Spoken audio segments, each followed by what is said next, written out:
it's a mucolytic polysaccharide. It is present generally present in the saliva. Okay, not only saliva, it is present in the sweat, okay, tears, etc. So it prevents the.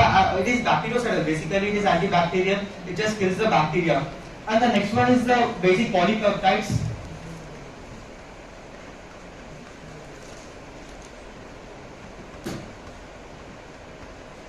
These basic polypeptides act on the positive, gram-positive bacteria, and the third one is the complement system.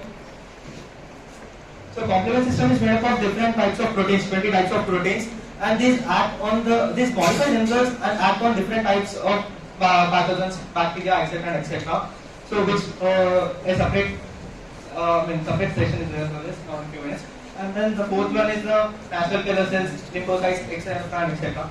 Okay, this is the innate immunity. So these are basically has 4 lines of barrier, like physiological, physical, cytokinase, and cellular. This is the innate immunity, and we'll go about the barriers, mechanical barrier and the chemical barriers.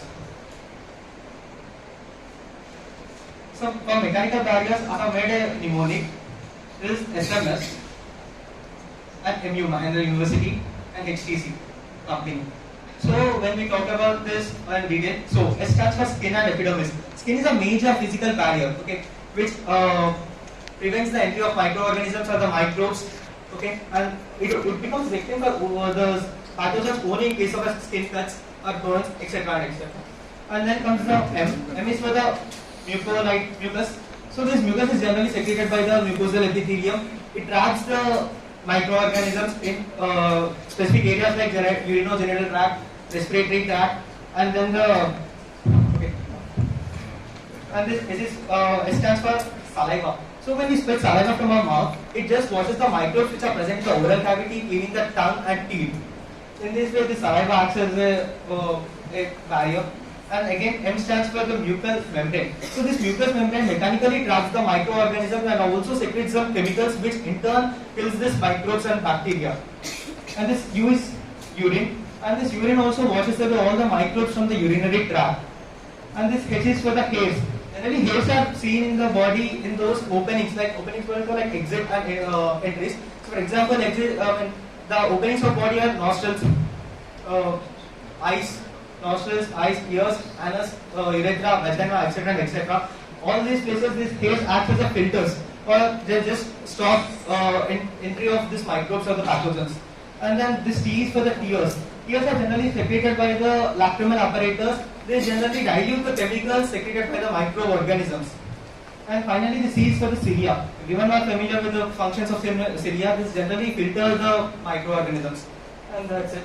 And we come to the chemical barriers. And when we come to the chemical barriers, I have got another node.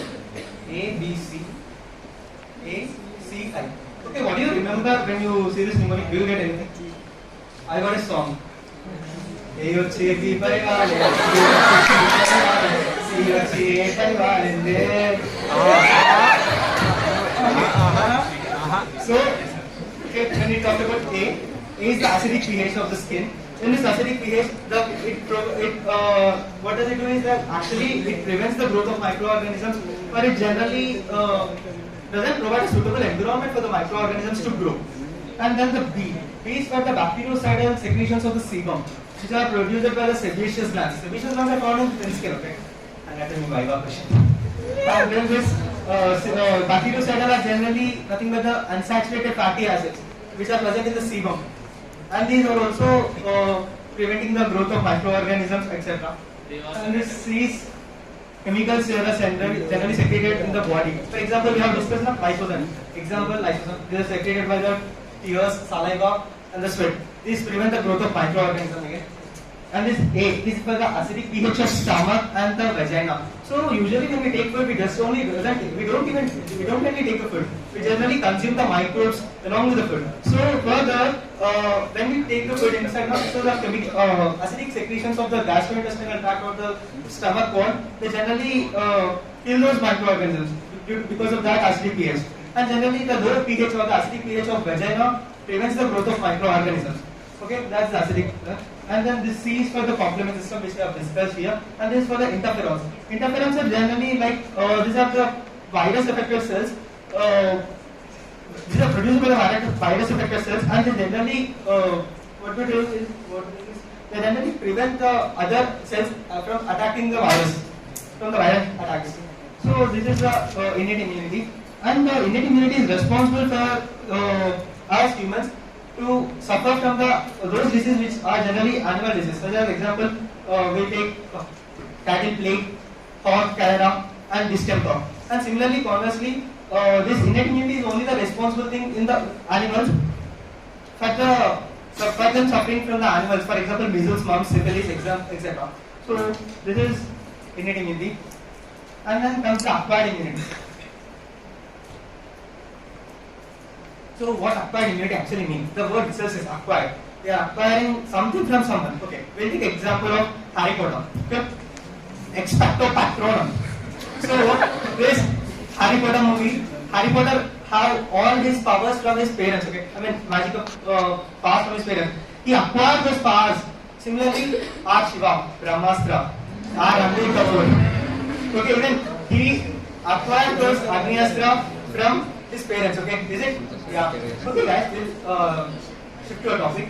How many of you feel our Pranay sir is similar to Ranbir Kapoor?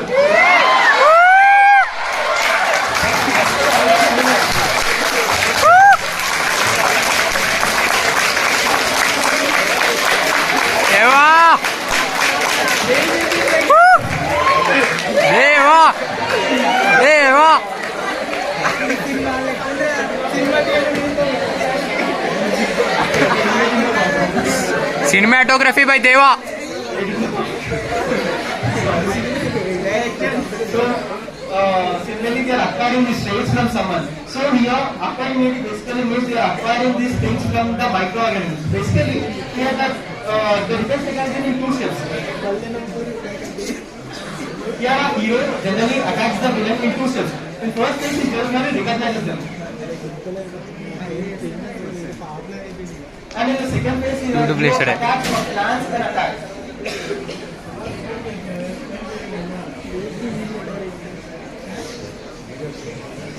So the defense mechanism works in two ways in acquired immunity. Yeah. So acquired immunity is again of two types.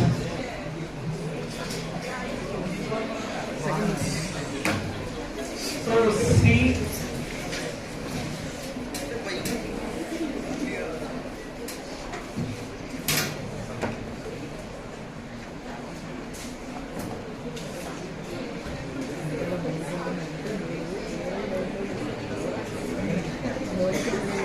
B-cell immunity and T-cell immunity.